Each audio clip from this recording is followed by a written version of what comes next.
আসসালামু আলাইকুম, ওয়েলকাম করছি রিয়াসাত আজিম। ভিন্ন ধর্ম মতাদর্শে যারা শুনছেন সবার প্রতি আন্তরিক কৃতজ্ঞতা। যে ডিসকাশন করতে চাই তাতে কিছুটা হলেও আপনি কনফিউজ হবেন, কিছুটা হলেও হাসবেন, কিছুটা হলেও বিরক্ত হবেন, এবং এটার ইনসাইডে যেসব গেম চলছে, যেসব ধান্দাবাজি চলছে, সেই ব্যাপারগুলো আপনাদের সামনে আমি রিয়াসাত আজিম বরাবরের মতো প্রকাশ করে দেব। বাংলাদেশ প্রিমিয়ার লিগ বিপিএল বিসিবির ফ্ল্যাগশিপ টুর্নামেন্ট, ফ্ল্যাগশিপ প্রোগ্রাম, এবং এই প্রোগ্রামটা যতবারই আয়োজিত হয়েছে 12th এডিশনের অপেক্ষা প্রতিবারই কোনো না কোনো বিতর্ক ছিল। বাট এবারের আসর নিয়ে বিতর্ক হবে, আলোচনা হবে, সমালোচনা হবে, কাদা ছোড়াছড়ি হবে, নোংরামি হবে, ডার্টি গেম প্লে হবে, সেটা আমরা বিশ্বাস করতে চাইনি। কারণ আমিনুল ইসলাম বুলবুল ভাই যত সমালোচনাই করি না কেন, দিন শেষে তার একটা ফ্রেশ ইমেজের জায়গা রয়েছে। আইসিসিতে কাজ করেছেন, ডেডিকেটেড সোল, অনেক জায়গায় ম্যানেজারিয়াল কাজ করতে গিয়ে হয়তো কিছুটা হলেও হোঁচট খেয়েছেন, আটকে গেছেন, বাধা পেয়েছেন, কিন্তু সেই ট্রাস্টের জায়গাটা সবসময় আমাদের ছিল। কিন্তু আপকামিং বিপিএল যে মহানাটক হতে যাচ্ছে, সেই নাটকটা সবকিছুকে হার মানায়। যতটুকু খবর রয়েছে যে ধরেন আমি একটা ফ্র্যাঞ্চাইজির ওনার হইতেই পারি, অথবা মিস্টার ক একটা ফ্র্যাঞ্চাইজির ওনার, সেটা হতেই পারে, মিস্টার এস একটা ফ্র্যাঞ্চাইজির ওনার হতেই পারে। একই ওনার 3-4টা ফ্র্যাঞ্চাইজিতে ইনভেস্ট করছে এবং সেটার আপনি কোনো প্রমাণ পাবেন না। সেই ইনভেস্টমেন্ট নিয়ে এখন এতটা নিজেদের মধ্যে নেগোশিয়েবল সিচুয়েশন ক্রিয়েট হয়েছে যে বিপিএল এ, যেই বিপিএল 5 দলের বলে আমরা জানি, সেই BPL is going to be a tournament of 6 team. 6 দলের বিপিএল নাকি হতে যাচ্ছে। নতুন আলোচনা, নতুন আপডেট, সব দিক থেকে এটা সবাই শুনেছে, সবাই জানে। প্রেস বক্সে আমরা যখন আলোচনা করছিলাম, সেই আলোচনাটা ছিল এখন যখন 5th ডে এর খেলা শেষ হয়ে গেছে বাংলাদেশ, 4th ডে খেলা শেষ হয়ে গেছে বাংলাদেশ আয়ারল্যান্ড, ঠিক তখনও এই আলোচনাটা বিদ্যমান। ষষ্ঠ দল হিসেবে যেই দলটাকে ইনক্লুড করার আলোচনা রয়েছে, সেখানটায় আলোচনায় হচ্ছে নোয়াখালী। 1 নাম্বার আলোচনা হচ্ছে নোয়াখালী, যে নোয়াখালীকে নিয়ে বিপিএল এর হাইপটা বাড়ানো যায় কিনা। এর মানে কিন্তু এই না যে নোয়াখালীর কোনো ওনার এখানটায় আসলো, ওনারকে সেই আলোচনায় আমি আসছি। এবং 2 নাম্বার যে আলোচনাটা রয়েছে যে খুলনা, যে খুলনাকে এখানটায় অ্যাড করা যায় কিনা। 3 নাম্বার যে বিষয়, যে আসলে ভিজিবল ওনার কে হতে যাচ্ছে, সেখানটায় যে ডিসকাশন, সেটা যতটুকু জানতে পেরেছি যে দেশ ট্রাভেলস, যারা রাজশাহীর দল নেয়ার ব্যাপারে আগ্রহী ছিল, এবং Desh Travels they are a proper representative of the northern side of the country, Rajshahi এরিয়ারই তারা রিপ্রেজেন্টেশন করে। সেই দেশ ট্রাভেলস এর সাথে বাংলাদেশ ক্রিকেট বোর্ডের একজন খুব কি বলবো নতুন director, but he is very much influential, তার একটা নেগোসিয়েশন হয়েছে। সেই রিপোর্টস গুলো নিশ্চয়ই আমি করবো। আপাতত একটু নারী নিয়ে ব্যস্ত, নারীদের ইস্যুগুলো নিয়ে ব্যস্ত, সেগুলো আসবে, সে যেই হোক না কেন। তার একটা যেভাবেই হোক দল পেতে হবে, দিতে হবে, এরকম একটা সিচুয়েশন উপর লেভেল থেকে এখানটায় মোটামুটি প্রেশার ক্রিয়েট করা হয়েছে, বা প্রেশারটাকে অনেকটা ইম্পোর্ট করে আনা হয়েছে যে ওনাকে, ভদ্রলোককে এই দল দেওয়াই লাগবে। দেশ ট্রাভেলস এর ব্যানারে যেই দলটা আসছে, সেই দলটা এখন রাজশাহী তো যেহেতু নাবিল গ্রুপ করছে, তো দেশ ট্রাভেলস এর ব্যানারে যে দলটা আসছে সেটা হতে পারে নোয়াখালী অথবা খুলনা, দুটার যে কোনো একটা।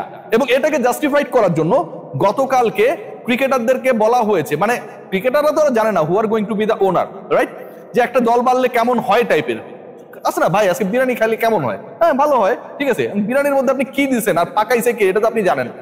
সো এভাবে একটা জাস্টিফাইড করার চেষ্টা করা হয়েছে বা হচ্ছে যে আপকামিং বিপিএল আর একটা দল বাড়াইলে কেমন হয়। কিন্তু এই দলটা যখন আপনি একটা দল বাড়াবেন এবং সেই দলের ওনার বা কো ওনার হবে অপর একটা প্লেইং টিমের কেউ, প্লেইং টিমের ওনারশিপের সাথে যারা জড়িত তাদের কেউ, তারা ইনফ্লুয়েন্স করবে, তখন এখানটায় ভাই 2 নাম্বারই কদর্য ঘটনাগুলো ঘটার সম্ভাবনা অনেক বেশি বেড়ে যায়, এবং সেটা ঘটানোর জন্যই এটা করা হচ্ছে। আমার 2টা দল খেলছে, আমি ফিক্সড করবো যে কে জিতবে কে হারবে, আমি ফিক্স করবো আমার 11 কেমন হবে না হবে।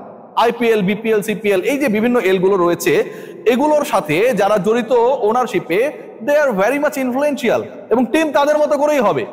সো আপকামিং বিপিএল আমার কাছে মনে হয় এটা একটা বড় ধরনের সেটব্যাক হতে যাচ্ছে। এর থেকেও ভয়াবহ তথ্য আপনাদের সাথে আমি শেয়ার করতে চাই, সেটা হচ্ছে বিপিএল গভর্নিং বডি বা গভর্নিং কাউন্সিলের ব্যাপারে আপনারা সবাই জানেন। The news I have till now, সেই গভর্নিং বডি বা গভর্নিং কাউন্সিলে যারা রয়েছেন তাদের প্রভাব নেই বললেই চলে।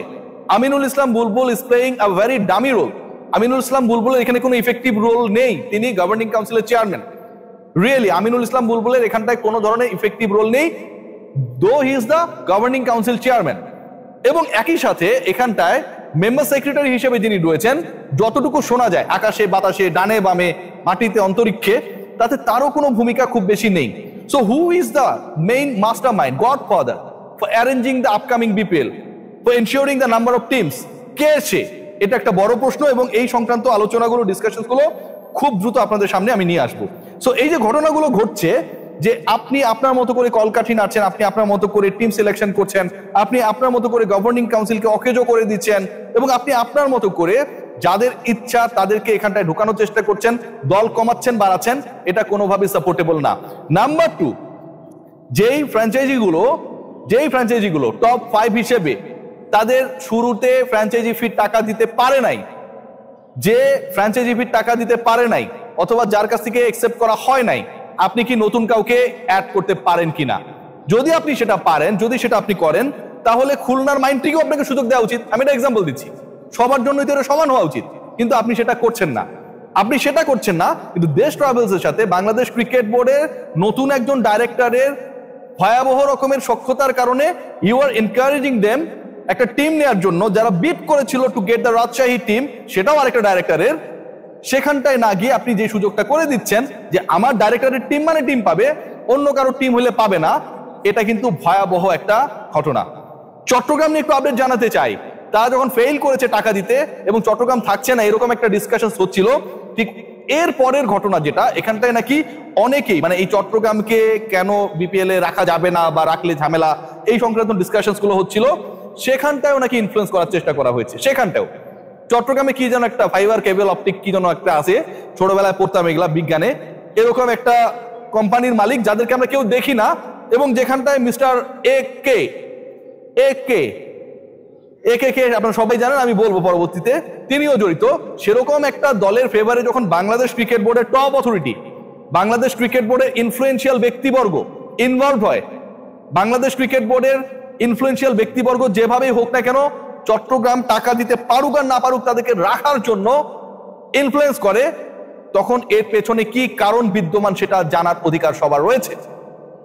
চট্টগ্রামকে থাকা নিয়ে কোনো সমস্যা নেই, অবশ্যই চট্টগ্রামের মানুষ খেলা দেখবে, চট্টগ্রামের ফ্র্যাঞ্চাইজি হবে, কিন্তু যারা অযোগ্য আপনি তাদেরকে রাখার চেষ্টা করবেন কেন?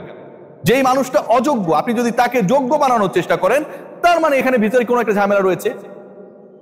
যদি একই মানুষ যদি 2-3টা দলে ইনভেস্ট করে, আন্ডারহ্যান্ড ডিলিংস গুলো যদি এভাবে হয়, তাহলে নিশ্চয়ই এখানটায় কোনো ভিন্ন উদ্দেশ্য রয়েছে। সেই উদ্দেশ্যগুলো চরিতার্থ করার জন্য বাংলাদেশ ক্রিকেট বোর্ডের ভেতরের কেউ যখন সহযোগিতা করে, ডেফিনেটলি ইনফ্লুয়েন্স করার চেষ্টা করে, এর থেকে দুঃখজনক কোনো কিছু হয় না। So wait and see what is actually the scenario. Definitely BPL নিয়ে আমি যেহেতু ইনভলভ হয়েছি, নিউজগুলো সামনে আসবে, আপনারা সবাই ভালো থাকবেন।